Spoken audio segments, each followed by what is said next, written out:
Olá, pessoal. Vamos iniciar o estudo da segunda parte da nossa quarta unidade referente à gestão de capacidade. Na primeira parte, nós vimos os índices de capacidade, como nós podemos calculá-los e interpretá-los. Inclusive, isso é objeto de alguns exercícios. E agora vamos um pouco mais além.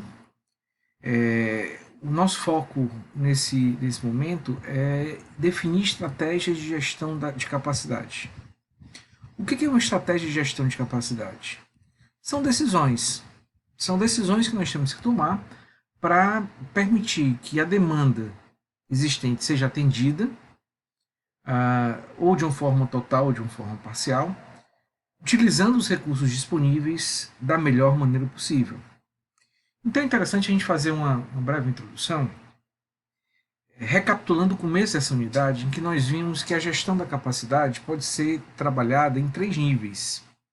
Então nós temos o nível estratégico, o nível tático e o nível operacional.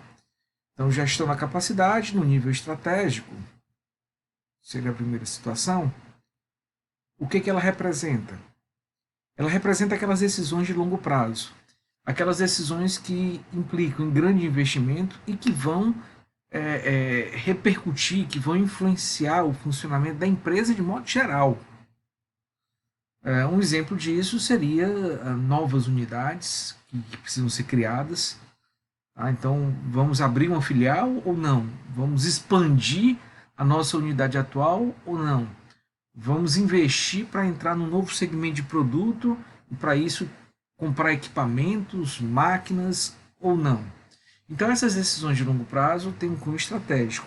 E meio que elas definem, são elas, em última análise, que definem o que nós chamamos de capacidade instalada. Lembrem que esse foi um tipo de capacidade que nós já estudamos.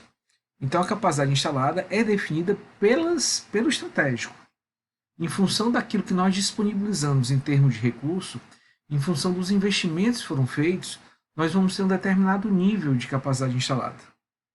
Tá? Acima disso, eu não consigo passar, a não ser que sejam propostos novos investimentos, novas mudanças, a maioria delas é de cunho estratégico, tá? Para permitir essa ampliação da capacidade instalada. Então, nós vamos partir nesse nosso estudo de gestão da capacidade que essas decisões já foram tomadas e que não dá para mudar essa capacidade instalada, não dá para modificar essa nossa condição de produção ou de atendimento a cliente no médio e curto prazo. Não dá para fazer isso. Então, nós temos que fazer o planejamento da demanda que está chegando usando os recursos que nós temos. Portanto, trabalhando com decisões de capacidade no nível tático e no nível operacional. Então, o que seria uma decisão de capacidade de nível tático? É toda aquela que repercute no médio prazo, que demanda um certo tempo para ser implementada e que vai implicar um certo investimento, mas que tem uma condição de dar um salto, de dar um elevado um pouco maior na nossa capacidade. É como se a gente tivesse aqui, aquele gráfico que nós vimos no começo da unidade também. É como se a gente tivesse aqui a nossa capacidade instalada, o nosso teto, capacidade máxima, e eu estou operando aqui, nesse nível. Quando eu tomo uma decisão tática, eu posso dar uma subida para cá.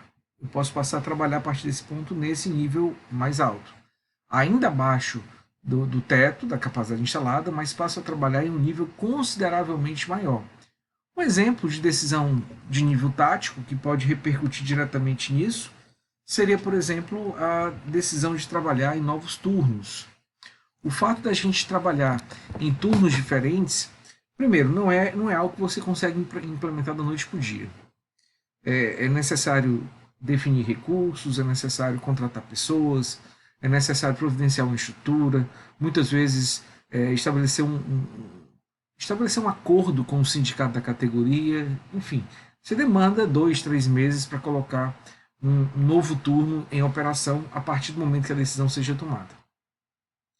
O operacional não. O operacional são decisões de curto prazo ou de curtíssimo prazo. São decisões que repercutem em termos de resultado quase que imediatamente. mas que geram um incremento muito pequeno de resultado. Então é uma demanda pontual que chega, um acréscimo qualquer que você tem que atender, e eu passo a fazer mais, eu faço 2 horas extras no dia. Ao fazer 2 horas extras no dia, o que acontece? Eu vou dar uma mudada nesse momento na minha condição. Ou eu vou mudar o horário de almoço das minhas turmas, de modo que aquele setor que é o meu gargalo nesse momento, que está limitando a minha capacidade produtiva, vai receber essas pessoas e não vai parar. Então eu vou ter um pequeno incremento de modo imediato. Então são medidas como essa em que eu vou distribuindo a minha capacidade, favorecendo aqueles setores que estão mais comprometidos, que podem gerar um resultado imediato e mais um resultado que não é tão grande assim. É mais uma complementação, é mais um adicional que vai permitir que eventualmente uma variação qualquer de demanda possa ser atendida. Bom, então, como eu falei, a gestão da capacidade vai focar nesses dois níveis, são decisões táticas e decisões operacionais. E aí nós temos que estabelecer qual a melhor forma de agir para garantir o atendimento a essa demanda. Eu posso fazer um outro turno, eu posso subcontratar, eu posso fazer hora extra, eu posso não atender simplesmente uma determinada demanda e pagar uma multa. Então são várias possibilidades que nós temos e a grande questão, o nosso objetivo é definir qual seria a melhor forma de trabalhar essa capacidade em excesso. Tá? Então, vamos lá. Complementando tudo isso que eu coloquei, vejam esse gráfico aqui. Essa seria a nossa capacidade atual, essa linha pontilhada.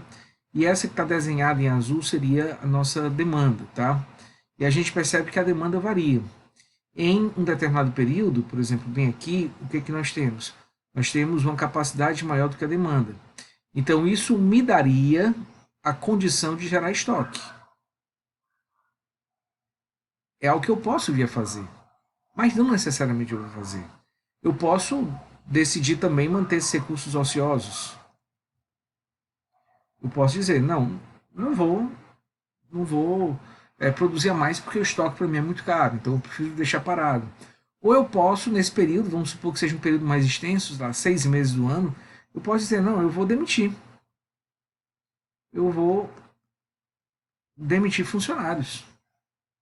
Ou se eu trabalho já com terceirização, eu posso dizer, não, vou suspender o contrato da terceirização. Enfim, vejam que nós temos algumas possibilidades e o que nós temos que fazer é tentar definir qual dessas ações, se é estocar, se é parar a mão de obra, se é parar diminuir a intensidade do uso da mão de obra, mesmo pagando o salário dessas pessoas, se é demitindo, para que nós possamos, de uma certa forma, lidar com essa situação da maneira mais econômica possível. O mesmo acontece aqui do outro lado, onde percebam, nós temos agora o contrário, onde nós temos uma demanda maior do que a nossa capacidade. E aí, o que eu faço? Uma possibilidade é, se eu decidir estocar aqui, eu vou usar esse estoque nesse momento para atender. Se eu não tenho estoque ou se ele não é suficiente, eu posso fazer hora extra. É uma possibilidade. Eu posso subcontratar uma parte desse serviço. Eu posso admitir funcionários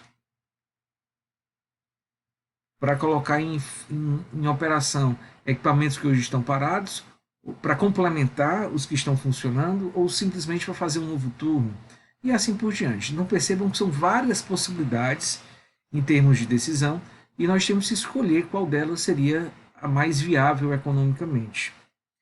Quando eu falo em mais viável economicamente, eu me refiro, pessoal, à questão financeira. Então, nós podemos trabalhar duas questões. Como é que eu avalio a viabilidade, né, de cada um dos planos que eu estou considerando? Eu posso analisar a questão com base em custos, no caso aqui os custos totais relacionados à estratégia. Então, aquela estratégia que apresentar menores custos totais poderia ser escolhida.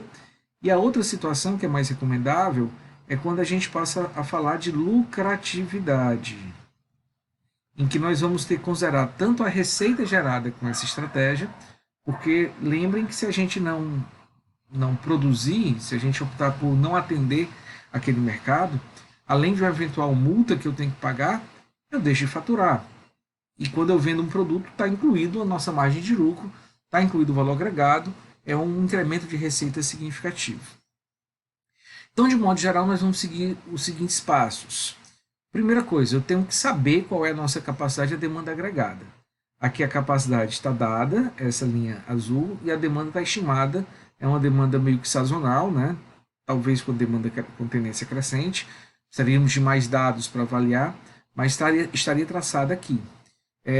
Essas informações já vão ser colocadas no enunciado. Então, vocês vão receber em um exercício, em uma atividade, já essas informações estabelecidas, tá? Então não precisa se preocupar com isso. Identificar planos alternativos de capacidade. O que são esses planos alternativos de capacidade? Quais são as ações que eu posso implementar no meu sistema para permitir que, com a capacidade que eu tenho, com a capacidade instalada que eu tenho, eu consiga atender essa demanda, ou mesmo que eu decline de alguns pedidos, que eu não atenda alguns pedidos, mas que economicamente gera o melhor resultado possível. Então nós vamos ter que elaborar alguns desses planos para depois serem comparados e posteriormente escolhidos.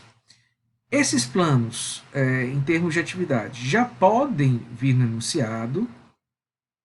Eu já posso dizer, não, a empresa pode usar hora extra ou pode usar estoque. Tá? Você vai trabalhar as duas. Ou existem questões em que vocês podem ter que fazer uma proposição. Inclusive uma proposição de um plano que gere um resultado melhor do que aquele que está sendo colocado. Enfim, talvez vocês tenham que analisar algumas possibilidades, tá? Mediante os custos que serão dados, para que uma sugestão possa ser estabelecida. E aí, fazendo então a comparação de ordem financeira, tá? Não é na ordem de produção, nós vamos então, com base nisso, escolher o plano mais apropriado, tá? Ou aquele com menor custo, ou aquele com maior lucratividade. Então, de modo geral, é isso que a gente vai fazer nessa segunda parte da nossa unidade. De modo geral, pessoal, nós podemos trabalhar com duas grandes categorias de planos alternativos. O primeiro deles é aquele em que a gente procura não variar a capacidade. Variar a capacidade é sempre complicado, né? Implica em você, muitas vezes, sobrecarregar sua mão de obra com hora extra, com trabalho adicional, ou implica em você estar contratando e demitindo o tempo todo, que nós sabemos que não é bom, nem para o clima organizacional e nem para a eficiência, porque as pessoas demandam um certo tempo para se habituar àquela rotina, aquele espaço físico e desenvolver o seu máximo potencial. Então, nem sempre é interessante estar variando a demanda. Então, nessa situação, nós propuseríamos um plano de capacidade constante em que o estoque pode ser o nosso elemento-chave. Como é constante, aquele estoque gerado em períodos em que nós tivemos uma demanda mais baixa, vai ser usado para atender aquele período em que a demanda sobe, que fica acima da nossa capacidade. Tá? Eu vou ter esse custo, isso aqui representa um custo, mas eu deixo de ter os custos da variação da capacidade. E aí na balança eu vou verificar se essa substituição foi de fato positiva. E o segundo conjunto é quando a gente procura ajustar a produção à demanda, ou seja, vamos ajustar a capacidade. Como é que eu posso fazer isso? A demanda subiu, eu contrato. A demanda caiu, eu demito. A demanda subiu um pouquinho, eu faço hora extra por um certo período. Posso também subcontratar, posso terceirizar. Então, o nosso gráfico de capacidade não vai ser mais aquela linha reta que nós vimos no gráfico anterior, mas vai ser uma curva que vai mudando o seu formato, acompanhando a demanda, não de forma exata, né, mas de forma aproximada. Se a demanda está subindo, eu vou ampliar minha capacidade por meio de uma dessas ações. Se a demanda está caindo, eu vou reduzir a minha capacidade por meio de ações compatíveis. Bom, essa foi uma introdução do que nós vamos fazer nessa unidade. Vamos parar por aqui. No próximo vídeo, a gente vai começar a fazer um exercício, um exemplo ligado à escolha de métodos de qual seria a melhor estratégia de gestão da capacidade.